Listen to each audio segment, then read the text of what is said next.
जिसको ब्लाउज बोलते हैं शायद ही मिलता था मुझे। वो साड़ी लपेट करके रहती है और वो देख करके मतलब आंसू नहीं, खून के आंसू आते थे। अगर जो वहाँ गुंडाई करने लगे कोई, तो लोग कैसे बचेंगे? और वो भी पीएमसी जैसे संस्था। न्याय दिलाने के लिए कांग्रेस तत्पर रहा और उस बच्ची की सरकार ने हत्या कर दी। मैं रिपीट करता हूँ, ये बिहार सरकार ने उसका मर्डर कर दिया। ऐसे बेड एबिलिटी की क्या फायदा जब हम अपने गरीब बच्चियों का ही उसमें इलाज ना करा सके। राहुल गांधी जी जब भारत जोड़ो यात्रा और भारत जोड़ो न्याय यात्रा किया, पूरा हिंदुस्तान घूमा, बीजेपी पूरी तरीके से आप देखेंगे कि बैकफुट पे आई। जिस तरीके से कांग्रेस का योगदान संविधान के निर्माण करने में और लोक कल्याणकारी कार्यों के लिए रहा है। हमारे साथ बिहार के 3 युवा नेता हैं जो कांग्रेस में हैं और तीनों की अपनी पहचान है। तीनों संघर्ष के बीच से निकले हैं, छात्र राजनीति से निकले हैं और बिहार के ऐसे परिवारों से आते हैं जहां दूर दूर तक राजनीति से किसी का वास्ता नहीं रहा है। हमारे दाहिने साइड में अंगेश कुमार हैं जो बेगूसराय से हैं, हमारे बगल में अमित कुमार सिंह हैं जो वैशाली से आते हैं और कांग्रेस के प्रदेश प्रवक्ता हैं, और हमारे बगल में ज्ञान रंजन जी हैं जो बिहटा से आते हैं। अब बात चूंकि कांग्रेस के तीनों यूथ लीडर हैं तो बिहार की राजनीति पर करेंगे, लेकिन शुरुआत करते हैं अंगेश कुमार जी से। अंगेश कुमार जी, कांग्रेस में आप आ गए हैं, कांग्रेस में पुरानी पार्टी भी रही है, आपको लगता है कि कांग्रेस की जो मानसिकता है, कांग्रेस की विचारधारा है, वो सबसे अलग है? जब से हम लोगों ने पढ़ा, पहले तो आपके दर्शकों को नमस्कार और आपका अभिवादन कि आपने मुझे बुलाया। हम लोगों ने जब पढ़ाई की और जो पढ़ा है और जो अभी भी देख रहे हैं, जैसे कि आप IIM ले लें, एम्स ले लें, IIT ले लें और बाकी जो इंस्टीट्यूशंस हैं, जिस तरीके से कांग्रेस का योगदान संविधान के निर्माण करने में और लोक कल्याणकारी कार्यों के लिए रहा है, तो ये हमेशा प्रेरित करता रहा। ये एक दौर था कि जब थोड़ा सा भटकाव आया था, जैसा कि आप पहले ही पूछेंगे तो मैं बता दूं कि मैं आम आदमी पार्टी में सक्रिय भूमिका निभाया। हमने दिल्ली की सरकार को बनाने में भूमिका निभाई, बिहार का प्रदेश उपाध्यक्ष रहा और बिहार में संगठन, लेकिन फिर भी कांग्रेस की विचारधारा हमारे दिल और दिमाग पे हमेशा रही। और व्यक्तिगत तौर पे अभी जब राहुल गांधी जी का जो ये भारत जोड़ो यात्रा आया, तो वो और भी लगा कि नहीं, एक आदमी है जो सड़क पर उतर करके संघर्ष। बाकी सवालों के साथ आते हैं। बिहार में विधानसभा का चुनाव है। अमित कुमार सिंह जी, आप कांग्रेस में हैं, काफ़ी एक्टिव हैं, मीडिया के मंच पर पार्टी का पक्ष रखते हैं। आपको लगता है कि बिहार में कांग्रेस एक नई भूमिका के लिए तैयार है? देखिए, कांग्रेस का जो अभी कार्यक्रम है, आप उसको देखें तो कोई भी ऐसा वर्ग जो हिंदुस्तान का हो जो छूट रहा हो, आपको कहीं नहीं मिलेगा। राहुल गांधी जी जब भारत जोड़ो यात्रा और भारत जोड़ो न्याय यात्रा किया, पूरा हिंदुस्तान घूमा, उसके बाद बीजेपी पूरी तरीके से आप देखेंगे कि बैकफुट पे आई। अगर जो नीतीश कुमार जी और उधर से चंद्रबाबू नायडू नहीं होते तो बीजेपी की गवर्नमेंट नहीं बनती। लेकिन ये शुरुआत है। उसके बाद क्या हुआ है कि राहुल गांधी जो कांग्रेस का नयाकरण या ये कहिए कि इसका नवीकरण कहिए, कांग्रेस ने अपने उन सभी कमियों को दूर किया। जो हम राहुल गांधी पर आपसे सवाल पूछेंगे। ज्ञान जी हमारे साथ है, पार्टी के प्रदेश प्रवक्ता है। कांग्रेस में प्रदेश अध्यक्ष का बदला जाना और नए तेवर के साथ कांग्रेस का आना 2025 के विधानसभा चुनाव के पहले, क्या लगता है क्या कुछ बदलाव हो गया? देखिए, सबसे बड़ी बदलाव तो ये है कि पिछले 3 महीने से आप देखेंगे तो कांग्रेस पार्टी सड़क पे ज़्यादा मुद्दे उठाते हुए ज़्यादा, मीडिया में चर्चा है कि अब कांग्रेस लीड ले रही है, कांग्रेस मुद्दे उठा रही है। सबसे बड़ा एग्जाम्पल मुजफ्फरपुर में रेप पीड़ित जो बालिका थी, उसको न्याय दिलाने के लिए कांग्रेस तत्पर रहा और उस बच्ची की बिहार सरकार ने हत्या कर दी। मैं रिपीट करता हूँ, ये बिहार सरकार ने उसका मर्डर कर दिया। किसी एक व्यक्ति का नहीं है, इसमें पूरे बिहार सरकार सिस्टम का फेलियर था। कांग्रेस पार्टी ऐसे कई मुद्दों को उठाते रही। जो स्वास्थ्य मंत्री थे मंगल पांडे जी, वो अभी तक इस्तीफा नहीं दिए। इतने बेशर्म लोग हैं। नीतीश कुमार की सरकार में मंत्री में बैठे मंगल पांडे जी और उनके जितने भी मंत्री हैं नीतीश कैबिनेट में, सब कंबल ओढ़ के मलाई खाते हैं। हम लोग उनके घर पे भी गए, उनके घर पे भी चढ़ाई की, लेकिन क्या है, इतने बेशर्म लोग हैं, इतने बेशर्म लोग हैं कि उनको आज तक ये समझ में नहीं आया और कहते हैं कि पीएमसीएच एशिया का सेकंड लार्जेस्ट बेड अवेलेबल है। ऐसे बेड एबिलिटी की क्या फ़ायदा जब हम अपने गरीब बच्चियों का ही उसमें इलाज ना करा सके? क्या बिहार में गरीब होना कलंक है? मैं आपके माध्यम से आपके व्यूअर्स को ये बताना चाहता हूँ कि बिहार की एनडीए की सरकार में आप अगर गरीब हैं, गरीब पैदा हो गए तो आप कलंक है। अगर आप दलित वंचित समाज में पैदा हो गए तो कलंक है। अति पिछड़ा और पिछड़ा समाज में पैदा हो गए तो कलंक है। चलिए हम कलंक पे भी चर्चा कर लेंगे। अमित जी चलते चलते, चूंकि पीएमसीएच का मामला छिड़ गया है और अंगेश जी भी बैठे हुए हैं, पीएमसीएच की चर्चा कर लेंगे। पीएमसीएच में जो दलित बच्ची वाला मामला हुआ उसके 10 दिन पहले मनीष कश्यप के ऊपर जानलेवा हमला हो गया। उस समय लोगों के सुर बदले हुए थे। अगर उस समय तमाम लोग दलगत भावना से ऊपर उठकर पीएमसीएच के खिलाफ मोर्चा खुल गया रहता तो आपको नहीं लगता वो बच्ची बच जाती? नहीं, कांग्रेस पार्टी तो देखिए हमेशा इस बात को मानती है कि अगर जो कोई भी व्यक्ति एक्टिविस्ट है, आप देखेंगे कि इसमें जो भी अलग अलग प्लेटफॉर्म पे समाज के लिए कुछ कर रहा है, कांग्रेस उनको साथ लाने की कोशिश कर रहा है, उनका सपोर्ट कर रहा है। मनीष कश्यप का जहाँ तक बात है, उन पर हमला हुआ है तो बहुत ज़्यादा वो है। वो अगर जो ये हमला हमारे प्रदेश अध्यक्ष पे भी होता, लेकिन क्या था कि मनीष कश्यप थोड़े कम हम उसी सवाल पर आते हैं। आपके प्रदेश अध्यक्ष के साथ भी धक्का मुक्की हुई तो आपको नहीं लगता है कि मनीष कश्यप हो, चाहे लगातार 7-8 बार के 6 बार के विधायक राजेश राम हो, पीएमसीएच में सबका वही हाल है? नहीं, वहाँ गुंडा लोग रह रहा है, गुंडाई सरकार चल रही है, सबको पता है।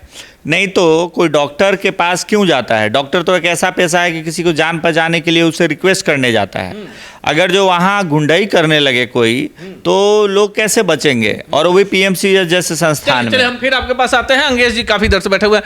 अंगेश जी, दिल्ली से पटना आ गए, पटना में बिहार में भी आपने कई सारे सामाजिक संगठनों में काम किया। आपको नहीं लगता है कि बिहार में जो व्यवस्था है, सरकार चाहे किसी की भी हो, चूंकि अब आप कांग्रेस में हैं, युवा हैं और काफ़ी नज़दीक से आपने गरीबी को देखा है, लोगों के संघर्ष को देखा है, आपको नहीं लगता है कि सबसे करप्ट यहाँ का हेल्थ सिस्टम है? देखिए, जब मैं आम आदमी पार्टी का संगठन प्रदेश उपाध्यक्ष रहते हुए और अन्य काम करते हुए, जब मैं सबसे बिहार का सबसे गरीब जो ज़िला है किशनगंज, जब मैं जाता था, लोगों से मिलता था, मैं बताऊं सच में उनके थाली में मैंने देखा है, उनके शरीर पे जो कपड़े हैं उनको मैंने देखा है।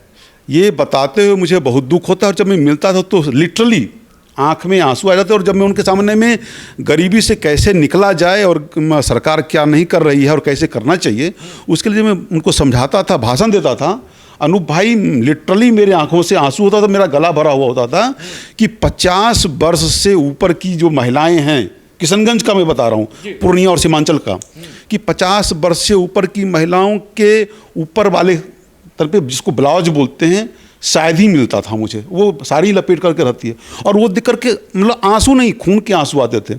और यही कारण था कि मुझे हमेशा आम आदमी पार्टी में रहते हुए भी ये प्रेरणा मिलते रहा, बल्कि नहीं, मुझे बिहार के लिए काम करना है, बिहार की गरीबी दूर करनी है। यहाँ से जो ट्रेनें जाती हैं भर भर के, जिस स्थिति में मतलब आप कांग्रेस में आ गए, कांग्रेस बिहार में बड़ी दिन सत्ता में भी रही है, महागठबंधन की सरकार पर आएगी, हम फिर चुनाव पर आएंगे। चूंकि देखिए हम मूल मुद्दे पे ही बात करना चाहते हैं कि पीएमसीएच का मामला है, आपके प्रदेश अध्यक्ष के साथ भी धक्का मुक्की हुई है। मैं एकदम उसी पे आ रहा हूँ। मैं है मामला क्या कि असंवेदनशीलता की जब इंतहा हो जाती है, जब वो सत्ता पे असंवेदनशील लोग बैठते हैं तो पार्टी के बाउंड्री को नहीं देखते हैं। उनको लगता है कि एट एनी कॉस्ट हम सत्ता में बने हो रहे और हमारे जो आसपास के लोग हैं वो सत्ता को बनाने में। और जो आप पीएमसीएच की बात कर रहे हैं, तो पीएमसीएच कौन चला रहा है? या तो स्वास्थ्य मंत्री चल, स्वास्थ्य मंत्री 20 साल से लगभग एक ही आदमी स्वास्थ्य मंत्री बना हुआ है, जिसका नाम मंगल पांडे है।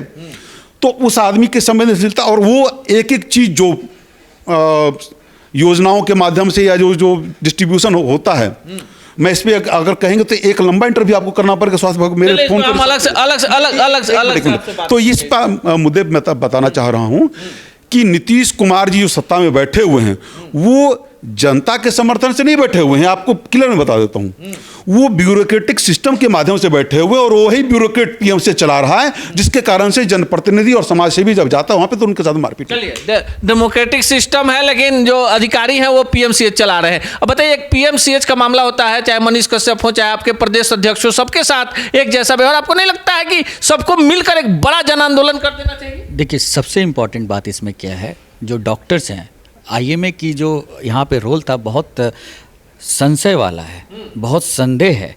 जब डॉक्टर अपने सर्विस को जब पूरा करता है, मतलब ज्वाइनिंग करने जाता है, तो एक हिपोक्रेटिक ओथ होती है डॉक्टर, जो डॉक्टर एक शपथ लेते हैं कि हम किसी भी अवस्था में रहें अपने मरीजों में कोई द्वेष भावना नहीं देखेंगे।